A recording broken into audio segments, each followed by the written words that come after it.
चंगरेंग कोरेन अब road to UFC के लिए अनाउंस हो चुका है, लास्ट मिनट रिप्लेसमेंट। और इंडियन एमएमए फैंस के लिए एक मैसिव मोमेंट है। मोस्ट पीपल बिलीव कि चंगरेंग यहाँ इसलिए पहुंचा क्योंकि वो इंडियन एमएमए में डोमिनेंट था। The Indian rhino with explosive wrestling, crazy pressure and a championship level fighter. सबको लगा चंगरेंग की destiny was always to be in the UFC. और हाँ, वो सब ट्रू है, लेकिन मेरी ओपिनियन थोड़ी सी डिफरेंट है। आई डोंट थिंक चंगरेंग अपनी विंस की वजह से रोड टू यूएफसी में पहुंचा है। आई थिंक वो एक्चुअली अपने लॉसेस की वजह से रोड टू यूएफसी में पहुंचा है। क्योंकि जिस चंगरेंग को हम 2 हफ्तों में रोड टू यूएफसी में देखने वाले हैं, वो कोई अनस्टॉपेबल विनिंग स्ट्रीक से नहीं बना है। वो बना डिप्रेशन से, वो बना कॉन्ट्रैक्ट डिस्प्यूट से। एंड मेरे को लगता है वो ट्रूली बना द इंडियन राइनो जब रविंद्र धान ने उसको हराया था। So before you start calling this a comeback story, wait till you actually hear what happened before the loss. क्योंकि रविंद्र धान ने चंगरेंग का डाउनफॉल नहीं क्रिएट किया। असली damage had happened way before Chungreng even stepped in to fight Ravindra धान। Let's get right into it। अगर आप इंडियन एमएमए फॉलो करते हो तो आपको चंगरेंग कोरेन का राइज याद ही होगा। MMA fighter from Manipur, explosive wrestling, crazy pressure और केज के अंदर एक ऐसा स्टाइल जहां वो अपने ओपोनेंट्स को ब्रीथ करने का टाइम भी नहीं देता था। इसलिए उसको निकनेम मिला the Indian rhino. And honestly nickname perfect था क्योंकि चंगरेंग का style it wasn't beautiful to watch.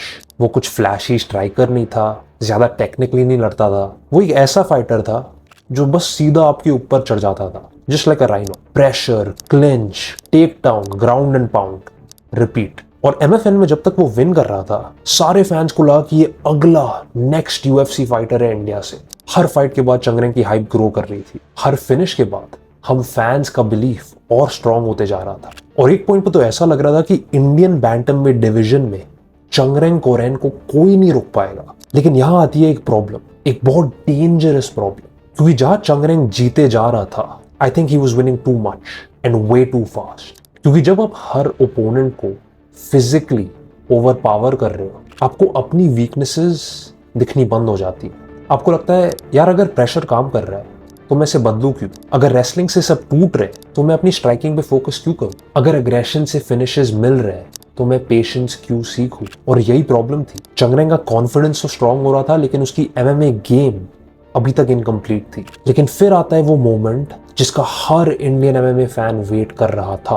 2025 में Chungreng Koren is officially announced to fight in Road to UFC. और अगर आपको अभी तक नहीं पता, Road to UFC is basically UFC का एशिया टूर्नामेंट। ये वो प्लेटफॉर्म है जहां एशियन फाइटर्स compete करते हैं और जो भी ये कॉम्पिटिशन जीतता है उसको एक यूएफसी कॉन्ट्रैक्ट मिलता है। तो चंगरेंग के लिए ये कोई मामूली फाइट नहीं थी।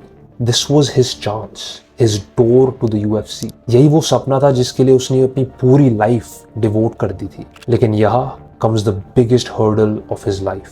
3 लेटर्स, NOC। अब NOC का मतलब होता है no objection certificate. Simple words में, अगर एक फाइटर किसी प्रमोशन के कॉन्ट्रैक्ट में है, जैसे चंगरेंग एमएफएन के साथ था, तो वो प्रमोशन को एक रिटन अप्रूवल देना होगा, सेइंग कि हमारे साइड से तो कोई ऑब्जेक्शन नहीं है, ये फाइटर किसी भी और प्रमोशन या टूर्नामेंट में कम्पीट कर सकता है। बेसिकली परमिशन लेना। तो इवन इफ यूएफसी चंगरेंग में इंटरेस्टेड थी और रोड टू यूएफसी का मौका आ रहा था, चंगरेंग को अभी तक एमएफएन से परमिशन लेनी थी कि वो यूएफसी में लड़ पाए, क्योंकि वो अभी तक एमएफएन के साथ कॉन्ट्रैक्ट में था। और according to the context, issue ये था कि चंगरेंग की मैनेजमेंट यूएफसी से बात कर रही थी, लेकिन एमएफएन को प्रॉपर्ली बताया नहीं गया। एमएफएन की ओनर आयशा श्रॉफ के साइड से प्रॉब्लम ये थी कि चंगरेंग अभी भी उनके कॉन्ट्रैक्ट में था और बिना एनओसी के वो रोड टू यूएफसी में जाना चाहता था। हम फैंस के लिए तो it look like a small business issue कि ये तो इजीली रिजॉल्व हो जाएगा, लेकिन चंगरेंग के लिए आप इमेजिन करो, आपने अपनी पूरी लाइफ बस यूएफसी में फाइट करने के लिए डिवोट करी।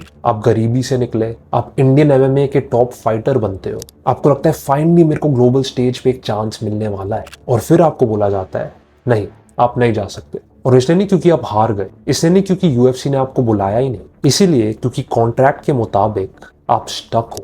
And this is exactly what broke him. This is why this story is so much deeper than Ravindra धान बीट चंगरेंग कोरेन। क्योंकि बिफोर रविंद्र धान तो चंगरेंग कोरेन की फाइट अगस्त में हुई थी, ये सारी चीजें मई में हो रही थी। इस पूरी सिचुएशन ने चंगरेंग का दिमाग खराब कर दिया था। And according to an article, after all this happened, Chungreng went into depression. वो अपने कमरे से 10 दिन तक बाहर नहीं निकला। कुछ ट्रेनिंग नहीं करी, कुछ मोटिवेशन नहीं थी और उसके पास कुछ डायरेक्शन भी नहीं थी कि अब उसकी लाइफ कहाँ जाएगी। ढंग से मैनेजर नहीं था, इसके लिए कम्युनिकेट एमएफएन से थोड़ा मुश्किल हो गया था। हम लोग अच्छे से बात करके हम लोग प्रो टू यूएफसी जाने के लिए सोच रहा था, बट यूएफसी ने पब्लिकली कर दिया, पब्लिकली कर लिया। तो एमएफएन ने मेरे ऊपर तो देख लिया। चाह चूंगरेंग तो हम लोग ने इतना मेहनत करके बनाया, उसी ने कुछ भी नहीं बोला, इस साइड में चले गया था। इसी टाइम में मेरा वक्त आ गया जाने के लिए, बट मेरा परफॉर्मेंस इतना अच्छा नहीं, बट आ गया मेरे के लिए, इंडिया के लिए। तो हाँ ठीक है, ये बंदा जा सकता है। और इसी टाइम में एक हफ्ता मैं बाहर नहीं गया, लॉक करके मैंने रोया।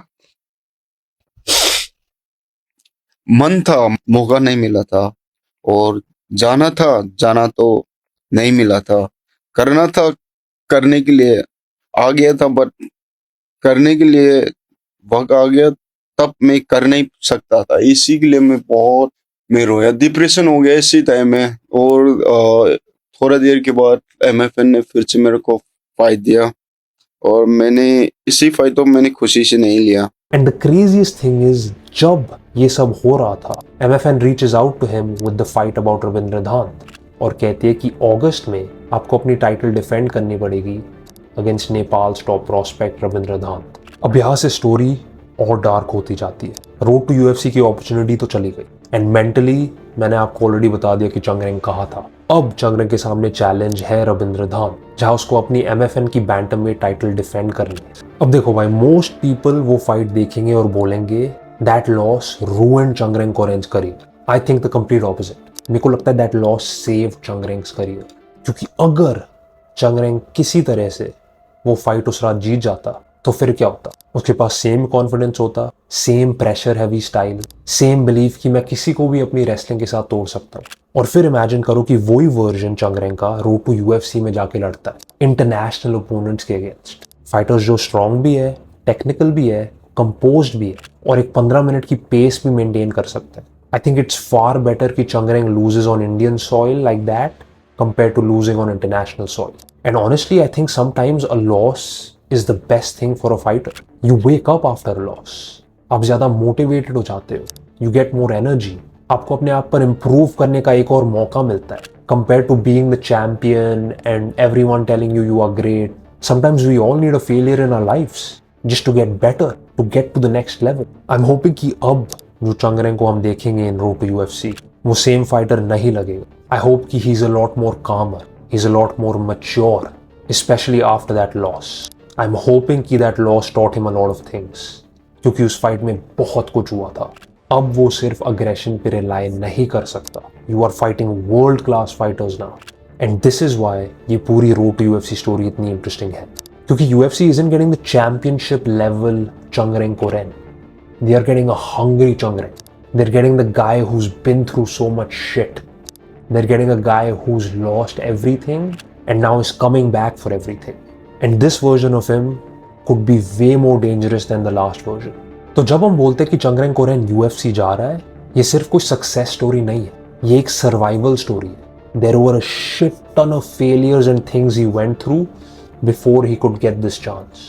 Started off with the NOC, जहाँ MFN ने उसको लड़ने नहीं दिया. उसका सपना which every fighter dreams of got blocked, went into depression, didn't come out of his room for 10 days. And honestly, again मैं बोलूँगा, I think these things were necessary to mold him into who he is today.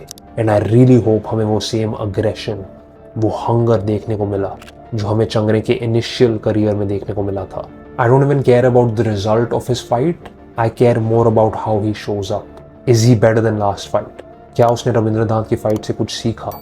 Is he hungrier? How bad does he want it? मेरे को इन सारे questions का सवाल चाहिए. Let's see if we get it.